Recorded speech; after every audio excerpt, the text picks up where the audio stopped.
everyone, I'm Kristel and Celemin from the Pampanga State University, Alangilan Campus, taking Bachelor of Science in Information Technology from the section 2105.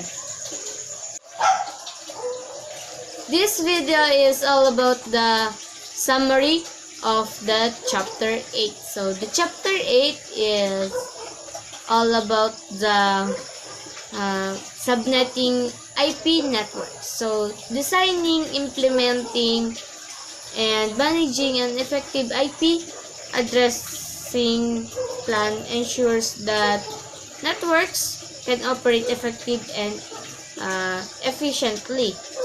So this is especially true as the number of host connection to a network increases. So if the addressing plan or the addressing is correct, so it can operate efficiently and effectively. So that's why the number of host connection to a network will increase. So next, the broadcast domains. In an Ethernet LAN, devices use broadcast to locate other devices. So the Ethernet LAN device uses broadcast to locate the other devices. A device uses address resolution protocol or the ARP, which sends layer 2 broadcast to all known IPv4 address to locate a local network to discover the isolated MAC address. So to locate the other devices, so we use the Ethernet LAN. Then also the services. Host typically acquires its IPv4 address configuration using the dynamic host configuration protocol or the DHCP, which send broadcast on the local network to locate the DHCP server. There's a problem with the large broadcast domains. So a large broadcast domain is a network that connects many hosts. So there is a problem with that. So the large broadcast domain is a network that has many connects many hosts. So a problem with the large broadcast domain is that these hosts can generate excessive broadcast and negatively affect the network. So the large broadcast domains can generate excessive broadcast and negative effect. So it will have the negative effect to the network. Reason for subnetting. Subnetting reduces overall network traffic and improves network performance. It also enables an administrator to implement security policies such as which subnets are not allowed to communicate together. So the reason for subnetting is it reduces the overall network. So we have the problem with the a while ago with the large broadcast domain. So for the reason for subnetting is to reduces the network traffic and improves the network performance. It also enables to implement the any securities for the such as subnets to allowed or not allowed to communicate together.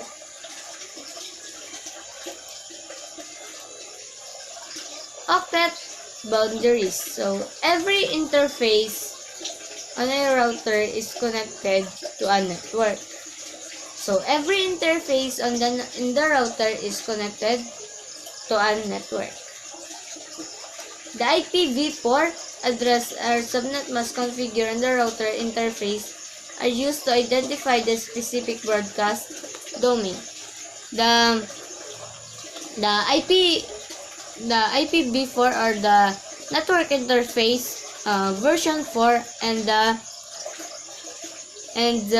subnet mask identify the specific broadcast domain or configure on the router interface are used to identify the specific broadcast domain. So we use the IPv4 or the IP address version 4, then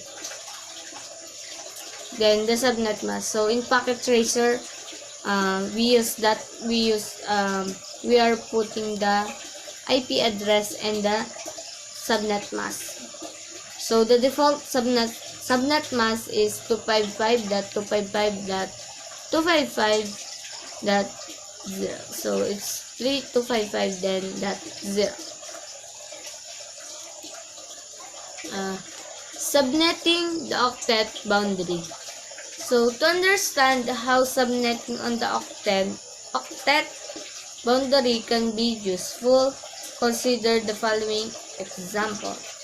So we have an example here. So the subnet address 256 possible subnet. So 10.0.0.0/16/16.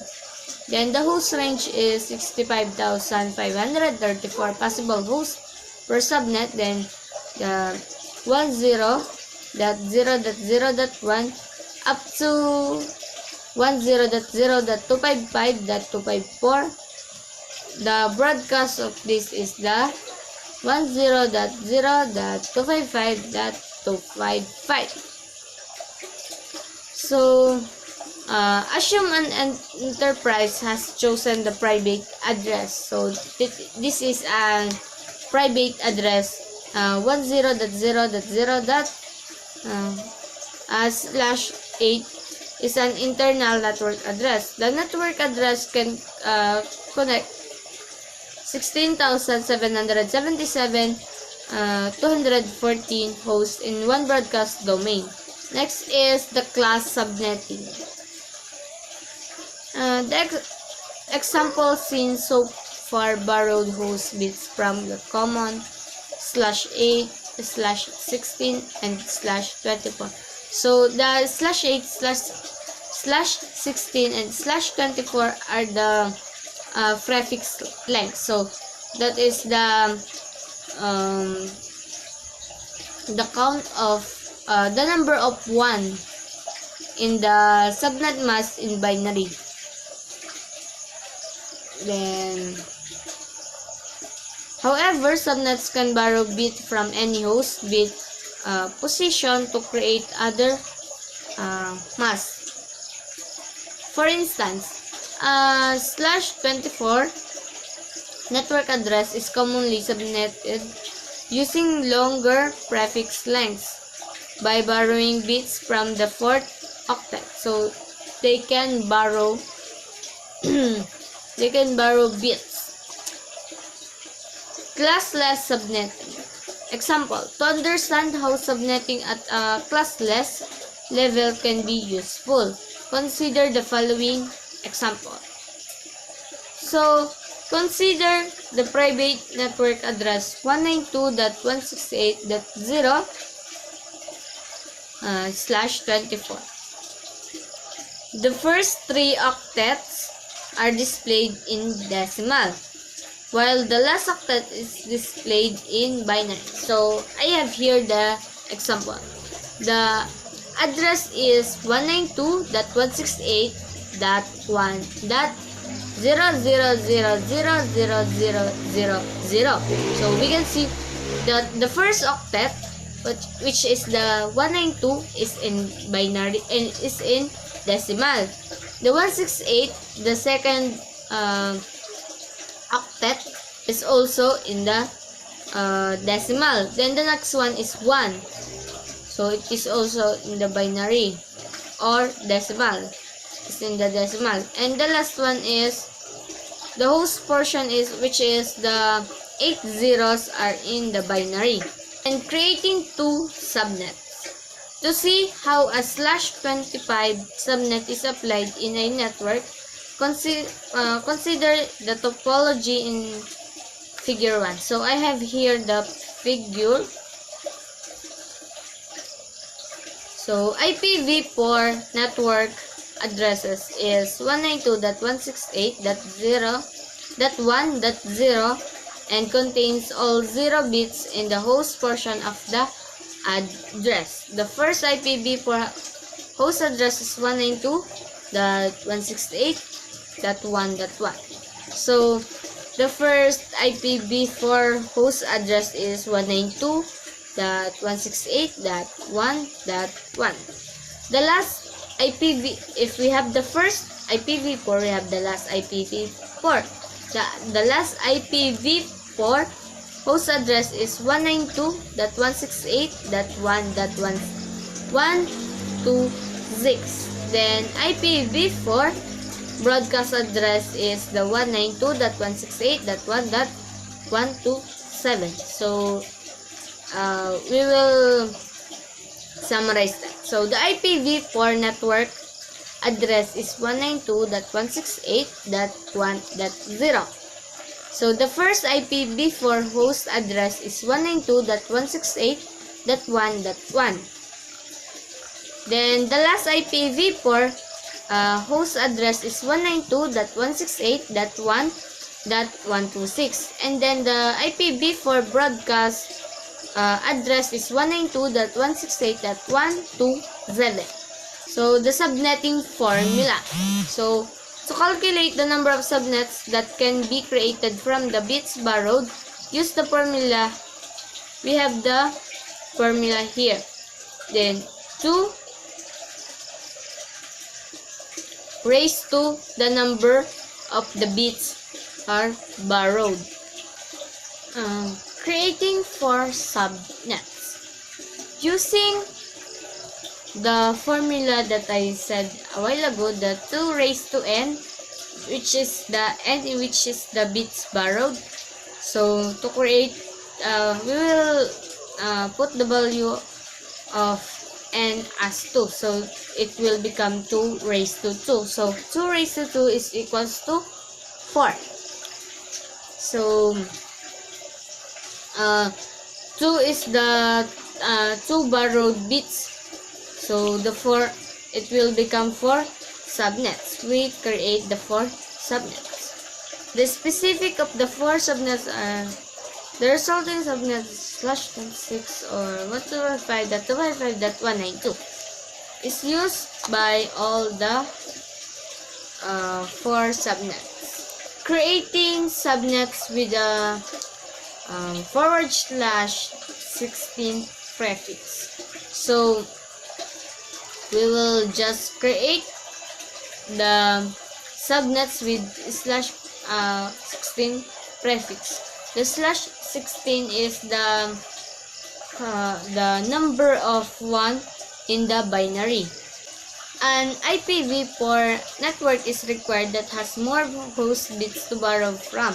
For example, the network address 172.16.0.0 has a default mask of 255.255.255.0 or /16. This address has 16 bits in the network portion and 16 bits in the host portion.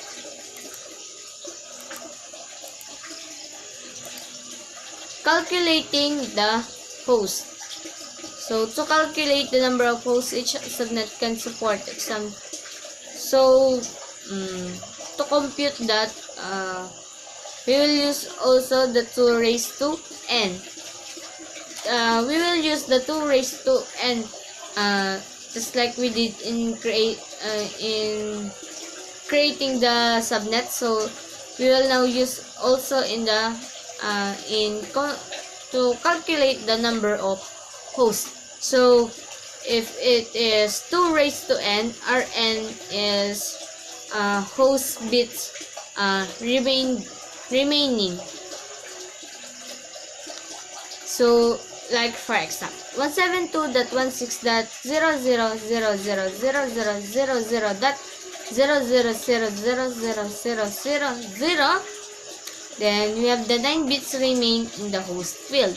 So the first host field that we have is the 172.16.0000000. Then the last one is, this is the host field. So 0.0000000 and 0. So we have 9. So it will become 2 raised to 9. Because 2 raised to n, which is n is the bits remain. So 2 raised to 9 is 512. So 512 IP addresses per subnet. Then 2 raised to 9 minus 2 is equals to 510. The host IP addresses per subnet. Subnetting based on the host requirement. There are two considerations when planning subnets. So the number of host addresses required for each network, the number of individual subnets needed. Network requirement example. So network administrator must devise the network scheme to accommodate the maximum number of hosts for each network and then the number of subnets. Then the basic VLSM. So to understand the VLSM process, so I have here the example. The 1000. So we have the binary here. Then that's 111. That's 00. So 192.168.20.224/27. It means that it has VLSM in practice. So during the VLSM subnet, the LAN and the WAN segments can be addressed without unnecessary waste. So to sum up all this, so the process of segmenting and the dividing the network into multiple smaller network spaces.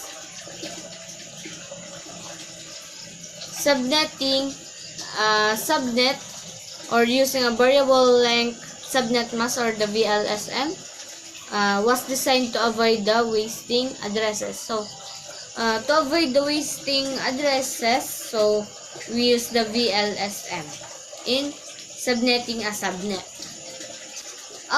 After it is implemented, an IP network needs to be tested to verify its connectivity and operational performance. So just like in the packet tracer, after we did the configuration and the putting all the IP address, we need to ping to make sure that it will correct it, to make sure it is correct and it has a connectivity between the other devices. So that's all for this video. Thank you for watching.